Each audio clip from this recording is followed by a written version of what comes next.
One of the features our target members at Totally Guitars really get a lot out of is the fly on the wall videos. Now these are lessons that are shot right here in my studio with live students, and I had one here just a little while ago that is one of my favorite students. Came by for a visit, Rebecca, and mentioned she wanted to work on Jason Mraz, I Won't Give Up, from his 2012 album, Love is a Four-Letter Word.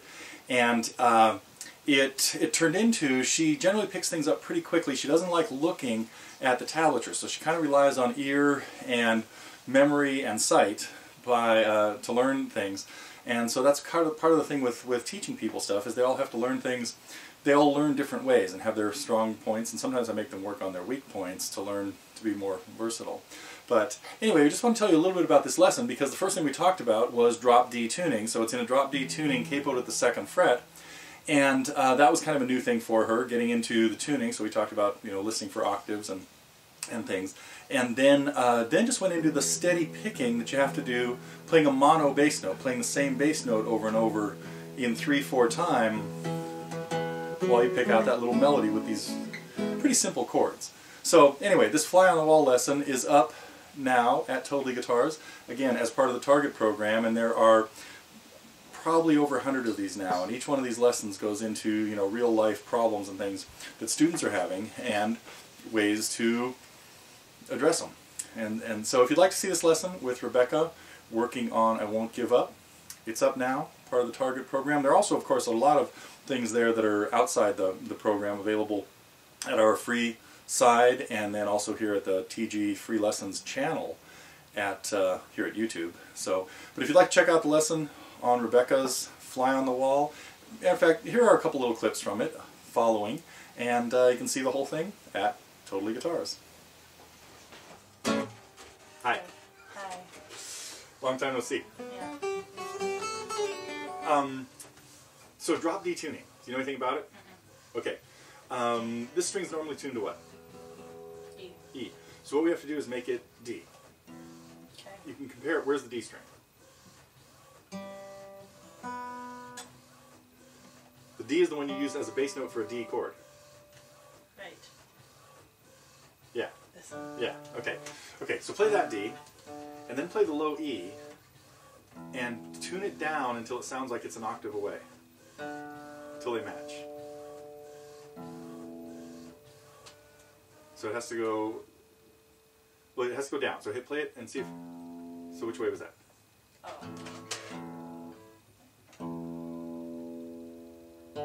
So keep cranking it down until it sounds like it's close. That's really close. Do you hear it? I mean, do you hear how it's like starting to get in the neighborhood? Yeah. Okay, it's still a little. Yeah, could you hear that? It was still a little bit sharp. So what chord is this really? D, E. Yeah. So the capo's really changed the key. We're going to be thinking in D, Right. but it's really an E because we're putting the capo at the 2nd fret. Okay. So the first thing is some of the chords. First, let's talk about the chorus, because the chords are really easy. Can you look at this tablature and figure out what that's telling you to do? So it's still like on 5 regardless of where the capo is? Right, the capo is now 0. The capo is now 0, okay. Yeah. So... Right, now, so that, you must be left-handed. That's upside down. What? The low lines are the low strings, right, in pitch. Oh, it's this way. Yeah. There you go. Okay. So have you done much stuff looking at tablature, or not really? No. Okay. So the only thing that's important there is that the way the lines work is, of course, the lowest line is the lowest sounding. So they're lined up in pitch just the same way notes are in music. Okay. So it's not a mirror image of what you're looking at, right? It's actually upside down. Okay. Right. Yeah. Okay. So And so when you get into the chorus, you just got to strum those chords. And then do a regular D, except the cool thing about drop D tuning is you now include the 6th string when you're on a D chord. Yeah. Oh. And then, okay, do you hear that? Yeah. You wrote, okay.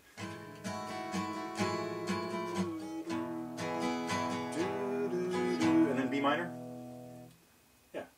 So you don't even really need to look at the tablature. Oh, the only reason I had to look at it back for this chord was because there are a lot of different ways. First of all, you probably didn't know this chord, G major 7 anyway. And there's a bunch of different ways of playing it. So in this song, that's how it's done. Then B minor is just. Oh, now watch out for that when you're on the A chord. You gotta be really careful that it doesn't sound like this. Oh, right. Bad news, the D and the bass, yeah.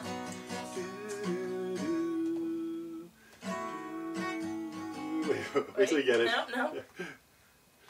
Nope, wrong strings for these 3. Yeah. Oh. So this is kind of like a C chord. Slide it back. Do you ever play C with like both this. of those notes? Okay, so that's what you're really thinking Yeah. of this chord. Okay, when you slide it, yeah, in this tuning, so it's G major 7 then because of this tuning and that fingering. Does that all make sense now?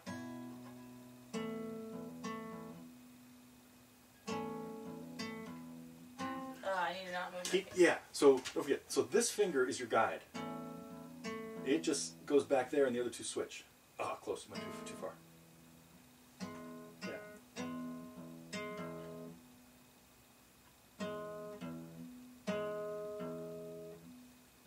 So you'd be here, right?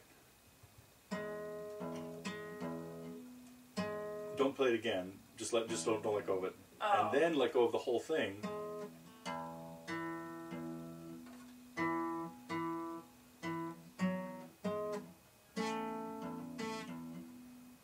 That's okay. Just a little bit of practice with that.